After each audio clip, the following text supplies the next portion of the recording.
भगवान परशुराम।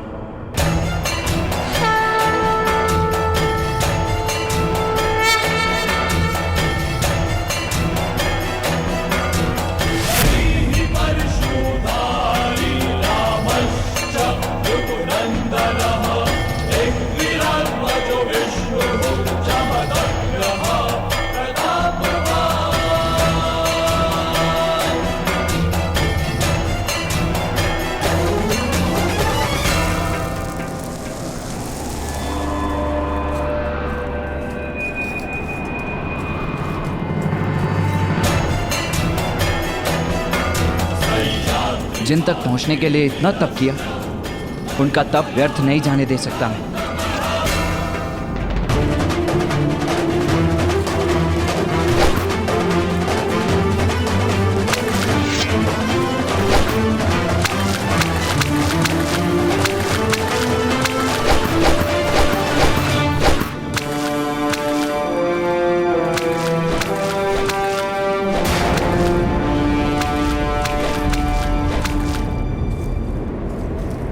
कौन है वो जिसने परशुराम की तपस्या भंग करने का दुस्साहस किया?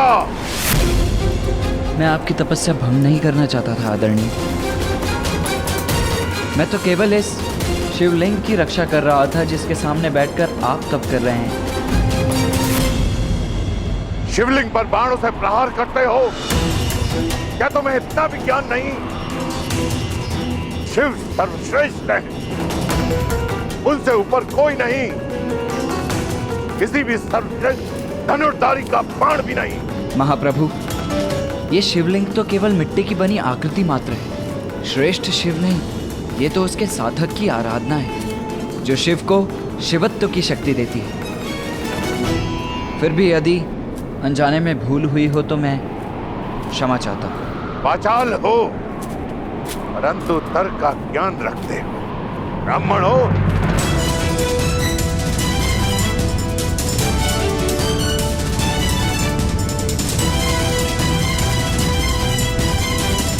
चारों वेदों का ज्ञान जिसे हो वो कौन हो सकता है महात्मा? प्रश्न का उत्तर प्रश्न से नहीं दिया जाता है बालक। स्पष्ट शब्दों में अपना परिचय दो। कौन हो तुम? कहां के ब्राह्मण हो? जब एक सूत को शस्त्र विद्या प्राप्त करने का अधिकारी नहीं। यदि तुम परशुराम जी को पा सके तो तुम्हें शिक्षा नहीं देंगे, वो केवल ब्राह्मण को शिष्य बनाते हैं। मैं कर्ण हूं, हस्तिनापुर का ब्राह्मण। मैं आपसे धनुर्विद्या का ज्ञान लेना चाहता हूं गुरुदेव। इतना भी प्रयास करो बालक, सूखे कुएं से जल की प्राप्ति नहीं होती है। मैं अध्यापन के कार्य से मुक्त हो चुका हूं और अब मैं किसी को शिक्षा नहीं देता हूं। जाओ यहां से, जाओ। जानता हूं, कुएं और सागर में यही तो अंतर होता है। सागर कितना भी सिकुड़ जाए, उसमें इतना जल अवश्य होता है कि वो संसार की प्यास बुझा सके। और आप ज्ञान के सागर हैं गुरुदेव। तुम बार बार मुझे गुरुदेव के नाम से संबोधित क्यों कर रहे हो? मैंने अभी तक तुम्हें अपना शिष्य नहीं चुना। भगवान अपना भक्त नहीं चुनते, भक्त अपना भगवान चुनते हैं गुरुदेव। और मैंने आपको अपना गुरु स्वीकार कर लिया है। तुम्हारे तर्क मुझे प्रवृत्त नहीं कर सकते हैं कर्ण। परंतु क्यों?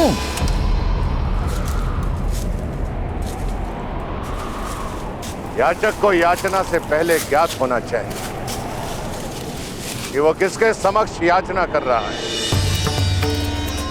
अब मैं एक साधनार्थ ब्राह्मण हूं जिसके पास देने के लिए कुछ भी नहीं है।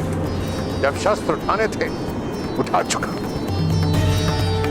शस्त्र शास्त्र की विद्या जिसे देनी थी दे चुका।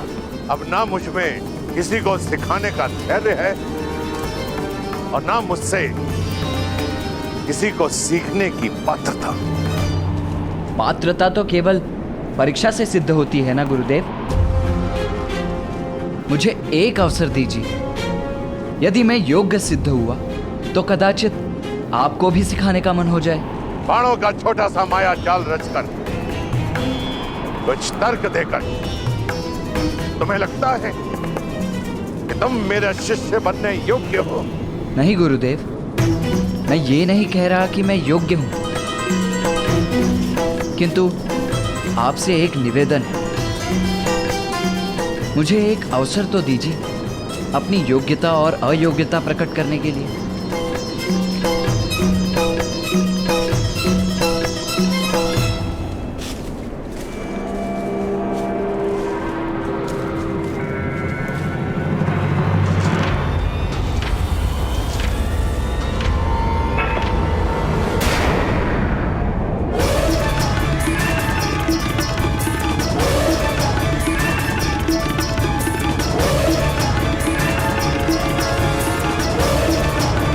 तुमने मर्यादा का उल्लंघन किया है बालक।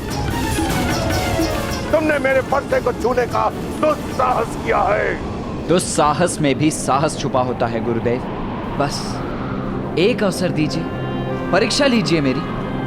मैं अपनी माता को वचन देकर आया हूं कि विश्व का सर्वश्रेष्ठ धनुर्धर बनकर लौटूंगा या कभी नहीं लौटूंगा। आप भी मात्र भक्त हैं। एक अवसर दीजिए। यदि मुझे सुपात्र न पाए तो इसी फरसे से मेरा सर काट दीजिएगा। मूर्ख बालक, जानता है तू किससे बात कर रहा है? उनसे जिन्होंने एक नहीं 21 बार धरा को क्षत्रियों से विहीन कर दिया था। उनसे जिन्होंने अपने पिता के वचन पर अपनी माता का सर काट दिया था। उनसे जो मुझे योग्य न पाकर एक क्षण का भी विचार नहीं करेंगे मेरा सर काटने में।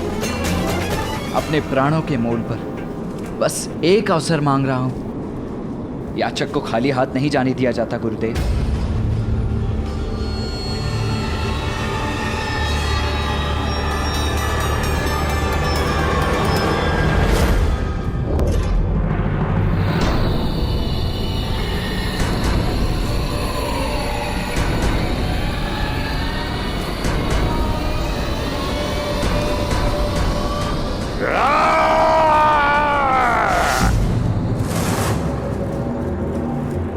तुम्हें मृत्यु का भय नहीं है।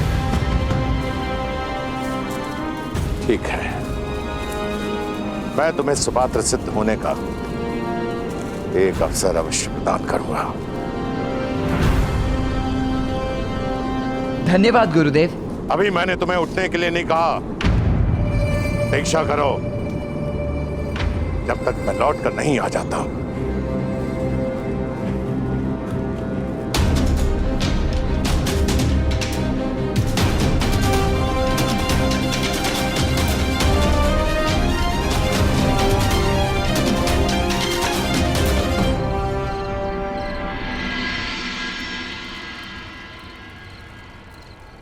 तो क्या अंधकार तुम्हारे प्रतिभा के लिए सीमा बनेगा अर्जुन?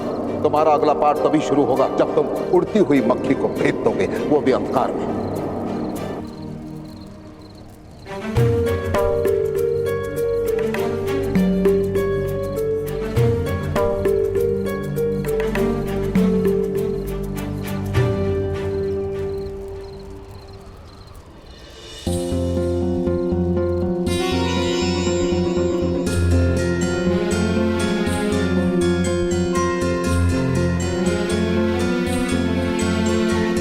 भ्राता भीम,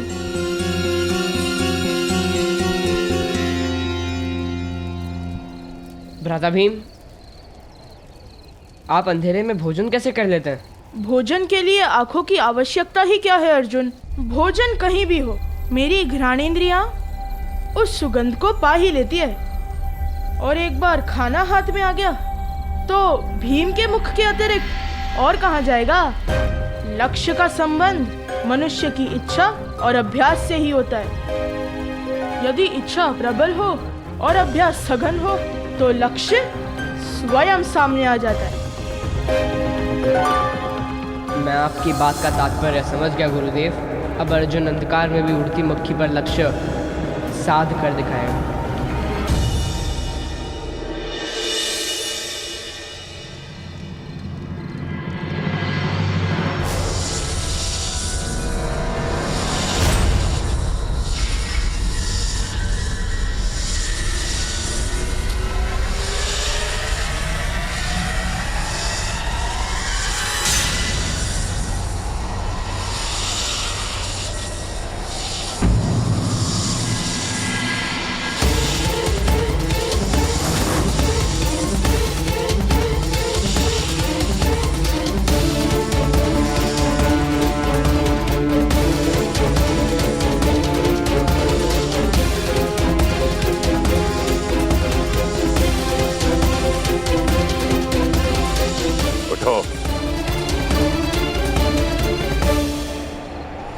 सर्प के इतने समीप आने पर भी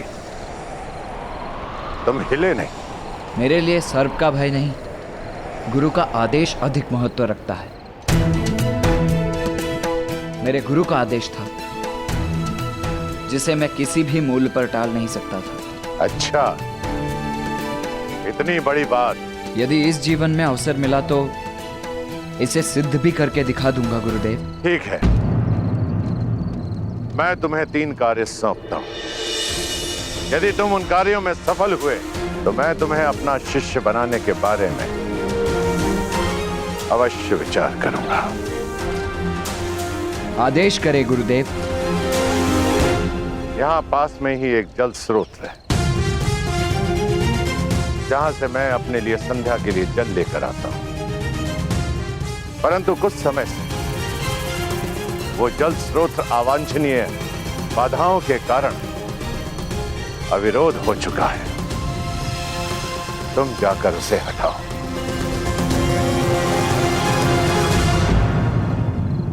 अर्थात यदि एक बार सुनकर समझने की क्षमता नहीं है तो श्रेष्ठ धनुर्धर बनने का प्रयास करके तुम अपना और मेरा दोनों का समय नष्ट कर रहे हो बालक। आदेश का पालन होगा गुरुदेव। 3 बातों का स्मरण रखना। कई बार कुछ नकारात्मक शक्तियां मेरे तप में भंग डालने का प्रयास करती हैं, तब तक जब तक कि मैं उन्हें समाप्त नहीं कर देता। दूसरी बात, जल स्रोत का अविरोध हटाने के लिए तुम धनुर्विद्या का उपयोग नहीं करोगे। तीसरी और अंतिम बात, सूर्यास्त तक जल स्रोत का अविरोध हटाने में यदि तुम असमर्थ रहे तो घर लौट जाना। ब्रह्म हत्या का पाप मैं अपने सर नहीं लेना चाहूंगा।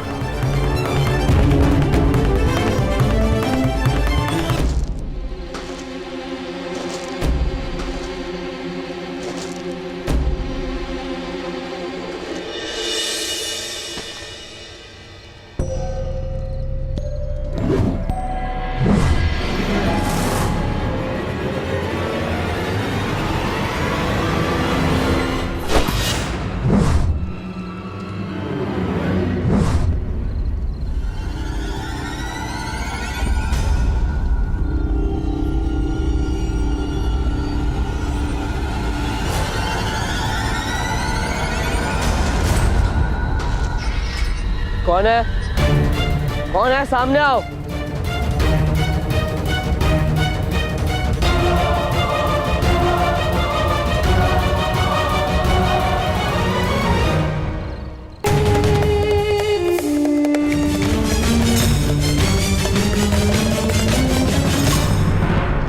ठहरो।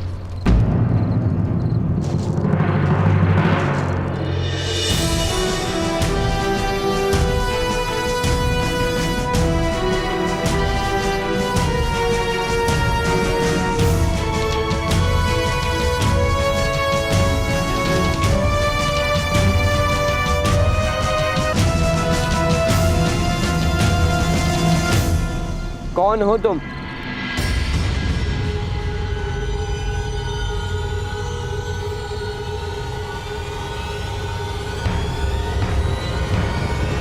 परिचय दो अपना। मैं एकलव्य हूँ।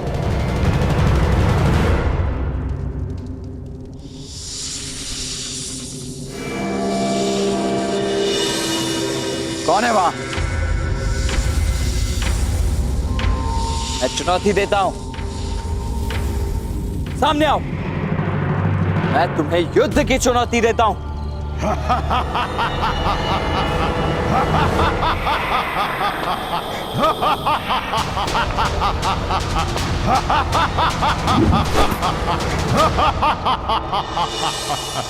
आपको शब्द भेदी बाण चलाने का अभ्यास करते देखा तो रुक गया।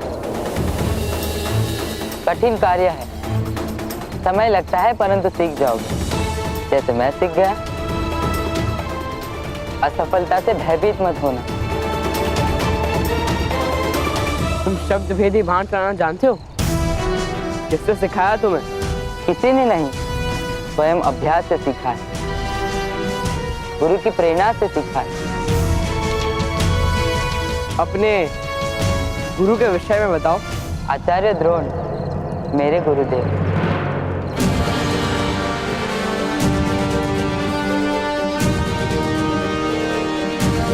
असत्य।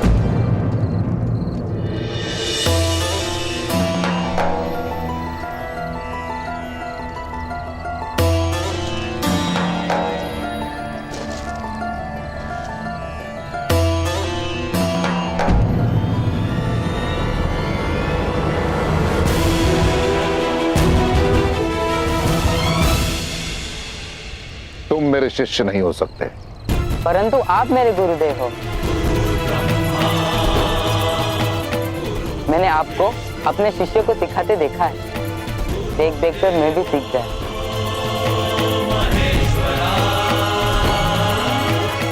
मैंने आपको देखा और अभ्यास किया आपकी मूर्ति के समक्ष। आप मेरे मानस गुरु हैं आचार्य। मुझे विश्वास नहीं होता। अपनी बात सिद्ध करो, प्रमाण दो कि तुम शब्द भेदी विद्या जानते हो।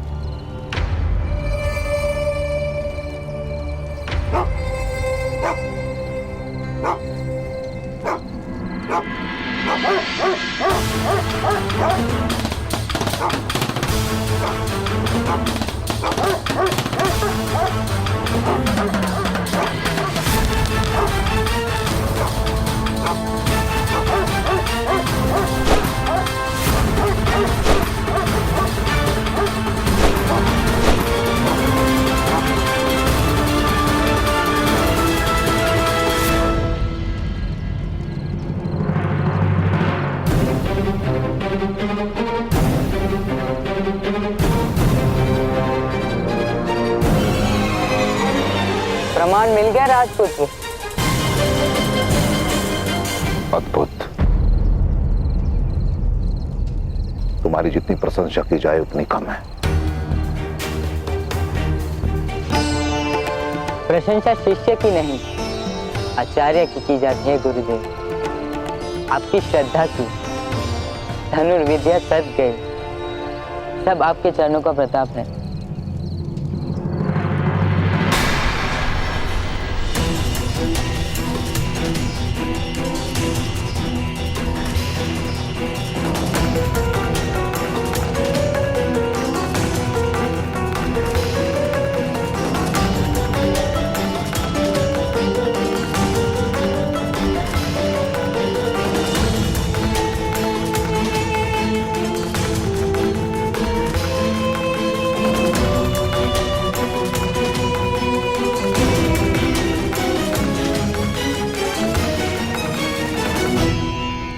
सूर्योदय होने वाला अर्जुन, जाओ विश्राम करो।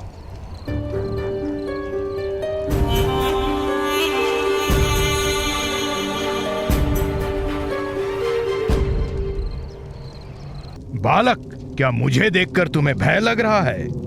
मुझे मृत्यु का भय नहीं, भय केवल इतना है कि गुरु की अपेक्षा पर असफल ना हो जाऊं। तुम्हें अपनी मृत्यु का भय नहीं है कर्ण, पर देखना यह है कि अपनों की मृत्यु के भय से अछूते हो या नहीं?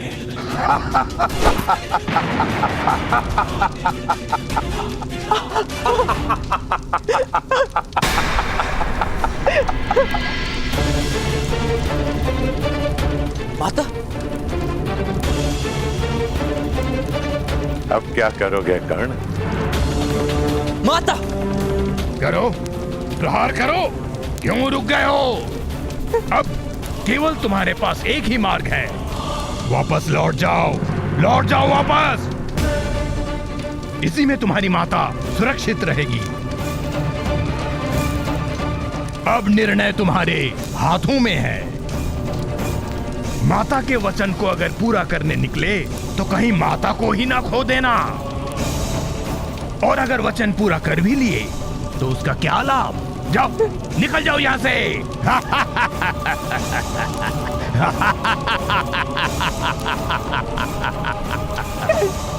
मेरे प्राणों की रक्षा करो। जैसे कह रहे वैसे करो कर्ण। घर लौट जाओ कर्ण, घर लौट जाओ।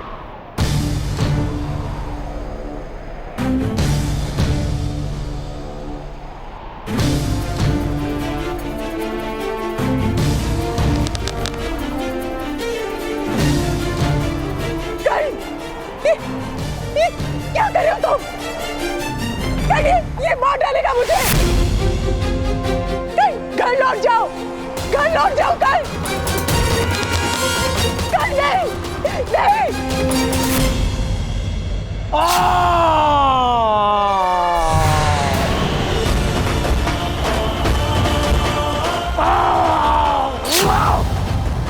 अपनी माया से तुमने मेरी माता का रूप तो रच डाला था ना, किंतु मेरी माता के व्यक्तित्व को नहीं रच पाए। राधे की माता के प्राण यदि संकट में भी हों तब भी वो भले अपने प्राण दे दे, किंतु कभी मुझे अपने लक्ष्य से पीछे हटने को नहीं कहेगी।